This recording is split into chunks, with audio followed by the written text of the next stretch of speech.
A young Israeli woman with direct ties to the highest levels of government has been found dead. Officials are calling it non-suspicious. But this story is explosive. Shoshana Strzok was a daughter of a powerful member of Netanyahu's cabinet, raised inside the system until she chose to expose it. Months ago, she came forward with bombshell allegations that, as a child of a powerful Israeli political family, she was trafficked through a hidden network of elite abusers protected by money, influence and power. Then, she went further. She confirmed that Jeffrey Epstein isn't dead, that his death was staged and he was expatriated to Israel, that he was an intelligence asset, that he's still operating in the shadows, moving among the same powerful circles she said destroyed her childhood. On Sunday, she was found dead, in very suspicious circumstances. If this was meant to silence her, it backfired, because the elite are getting desperate, and they're making sloppy mistakes. And sloppy cover-ups don't hide the truth, they expose it. Before we dive in, subscribe to the channel if you haven't already, and join the People's Voice Locals community to join our incredible community, support the channel, and gain access to exclusive and uncensored content. According to Israeli media reports, Shoshana Strzok, the daughter of Israel's Minister of Settlement and National Missions, Orit Strzok, was found dead overnight in her house. Authorities say the 34-year-old's body was transferred to a forensic institute to determine the cause of death. The authorities have opened an investigation, with initial reports suggesting suicide, though the circumstances surrounding her death remain unclear. Strzok had previously drawn public attention after accusing members of the government, including her own family, including mother, father and brother, of sexual abuse and ritual exploitation during her childhood. In a video released last year, she alleged that she had been taken to paedophilia rituals from a very young age and subjected to systematic abuse. היי, אני שושנה סטרוק, גדלתי ביישוב היהודי בחברון.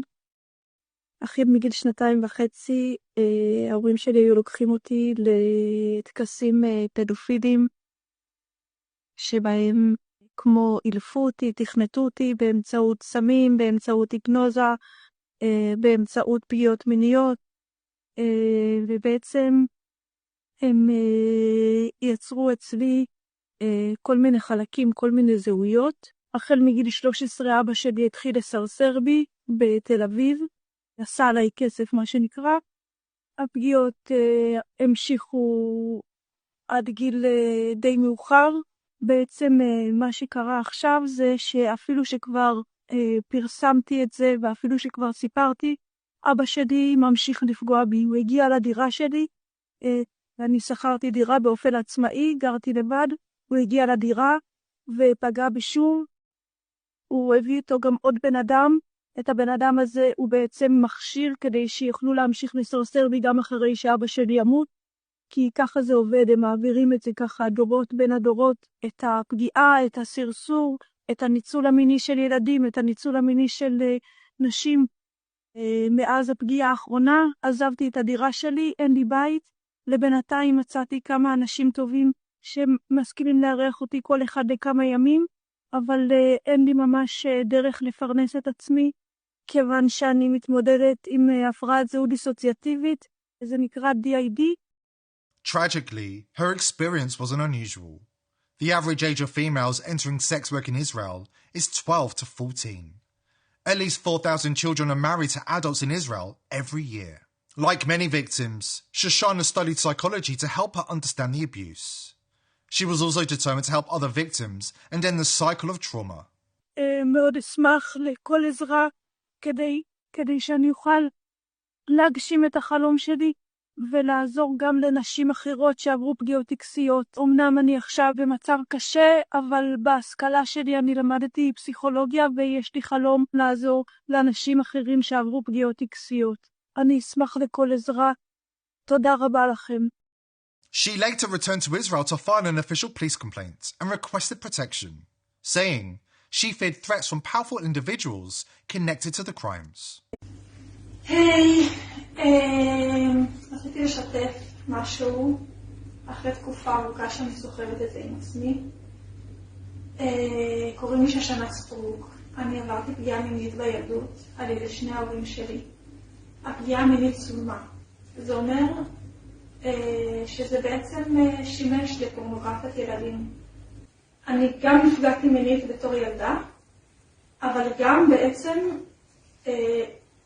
כנראה שאני נמצאת כרגע תחת איומים של גורמים עבריינים יותר גדולים. אני מאוד לא מבינה בעולם הזה. אני מרגישה מאוימת. אני הגשתי תלונה במשטרה על ההורים שלי לפני שיצאתי מהארץ. עכשיו חזרתי בבעלה לארץ כי הבנתי שאני בעצם מאוימת על ידי גורמים עבריינים. Her mother, Orit Struk, a minister in Benjamin Netanyahu's government, confirmed the death on social media, writing that her heart is broken over the passing of her daughter. It's worth pointing out that her mother did not support her daughter while she was blowing the whistle on the elite paedophile ring operating at high levels in Israeli society. Instead, her mother described her as mentally ill. Given everything we've learned through the Epstein files in the 12 months since Shoshana came forward to blow the whistle, ask yourself, who do you believe? The young woman who risked everything to expose the elite's paedophile ring and Israel's most powerful politicians, or the mother who serves in Netanyahu's cabinet? The same government that's driving the world towards World War III, just as Shoshana warned they would, to distract the world from the damning revelations in the Epstein files. Stay tuned. What you're about to see could blow the lid off the network and bring the untouchable down with it. Today's sponsor is pillsforever.com. If you think Big Pharma have your best interests at heart, think again. The price of medicine in America has skyrocketed, and there are certain medicines Big Pharma don't want you to know about. That's why I've partnered with pillsforever.com. All of their FDA-approved medicines are the cheapest you'll find anywhere. More importantly, you can order medicines that Big Pharma don't want you to have, such as ivermectin, hydroxychloroquine, and fenbendazole. Speaking of fenbendazole, not only does it get rid of parasites that live inside your body, there have been studies that show fenbendazole can help with cancer. Listen to this bombshell interview with Mel Gibson, who says 3 of his friends who had terminal cancer were cured by the very same ivermectin and fenbendazole available at pillsforever.com. I have 3 friends. All 3 of them had stage 4 cancer. All 3 of them don't have cancer right now at all. And they had some serious stuff going on. And what did they take? Jesus. They took some, what you've heard they've taken. Ivermectin? Fenbendazole. Fenbendazole, yeah. I'm hearing that a lot. They drank hydrochloride something or other. Get 15% off using coupon code People's Voice at the checkout. Please click the link below this video to take advantage of this fantastic offer. For years, Israel has been hiding in plain sight as a safe haven for predatory paedophiles. Time and again, it has refused to extradite men wanted for crimes against children. And don't take my word for it. These aren't rumours. They're headlines straight out of Israel's own media. But now, something has shifted. The diabolical systematic paedophile cult, one that traces back nearly 9,000 years, is facing the greatest threat it's ever known: exposure. Following Shoshana Struk's revelations, Israeli MP Avi Maoz is leading the charge inside the Knesset. His warning is explosive. Netanyahu cannot be allowed to continue blackmailing the world and protecting the paedophile ring. Paedophilia is a perversion, Maoz said. Paedophilia is a disgusting phenomenon, and I'll do everything in my power to make sure the children of Israel are not abandoned because of one agenda or another. Maoz says that behind closed doors, steps are underway to legalise paedophilia and to grant legal immunity to tens of thousands of known abusers who continue to operate with impunity inside Israel. He warns the predators see themselves as chosen, ordained by God. In their minds, abusing children isn't a crime at all, but an ancient right granted to them by divine authority. Victims like Shoshana Struk are now stepping forward with horrific stories of abuse. Stories that are being systematically buried by the Netanyahu government. And the recent investigation by Israel Hayom into the ritual gang by, again, members of the educational community, the religious instruction community, so rabbis, leaders of the community, family members and relatives. This is another very important point to be made. And many of these gangs were conducted under some kind of macabre religious ceremony where the child was offered up as sacrifice for redemption for those performing the gang And in many cases, from what I read from the testimonies, children were told that if they didn't offer themselves up for this ritual sacrifice, and then another child from the family would be taken in their place. So it's a complete destruction of a child's mental state and their emotional and spiritual state. Which brings us to Epstein, because according to investigators, what we're seeing in Israel isn't isolated. It's part of a coordinated, systematic network, a machine that runs through globalist power structures, including the World Economic Forum, designed to normalize the unthinkable: paedophilia, ritual abuse, murder, and blackmail. Let's go to the Attorney General. Did she fail to prosecute Epstein and others for crimes committed under her jurisdiction when she was the Attorney General of the state of Florida? She did. Well, it's hard to know how much her arm was twisted. Everybody except for Donald Jr., I guess, in those clips, when they were asked, what's important to you? What did they say? Their relationship with Israel. That's all they care about.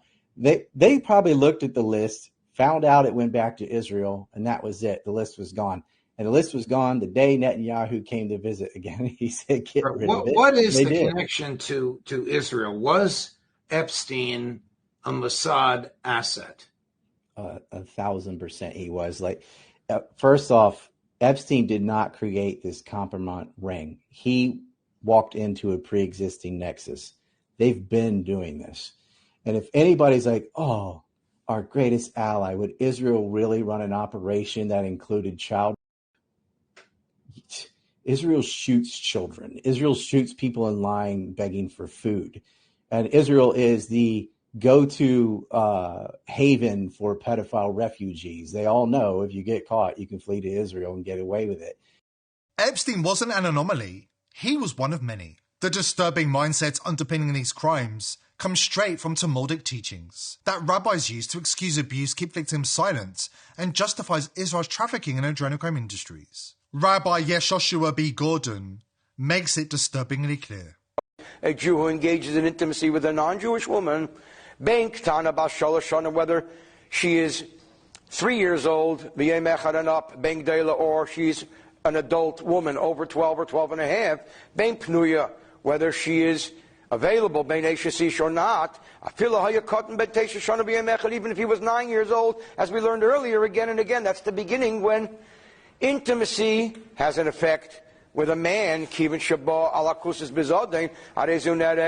the courts could possibly take her to court and try to apply capital punishment if there are witnesses, etc., who warned them, because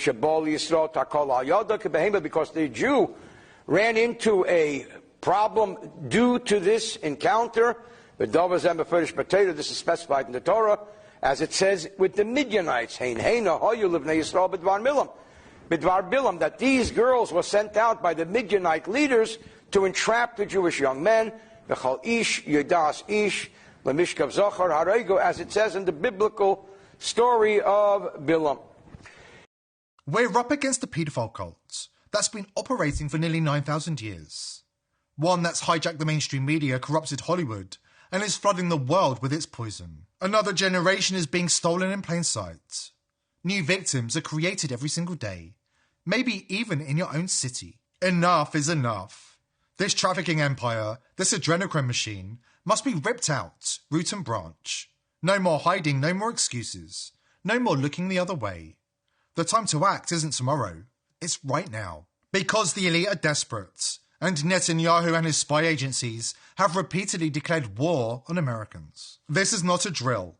You are already targeted. One VPN has never bowed to Mossad or the WEF. VP.net.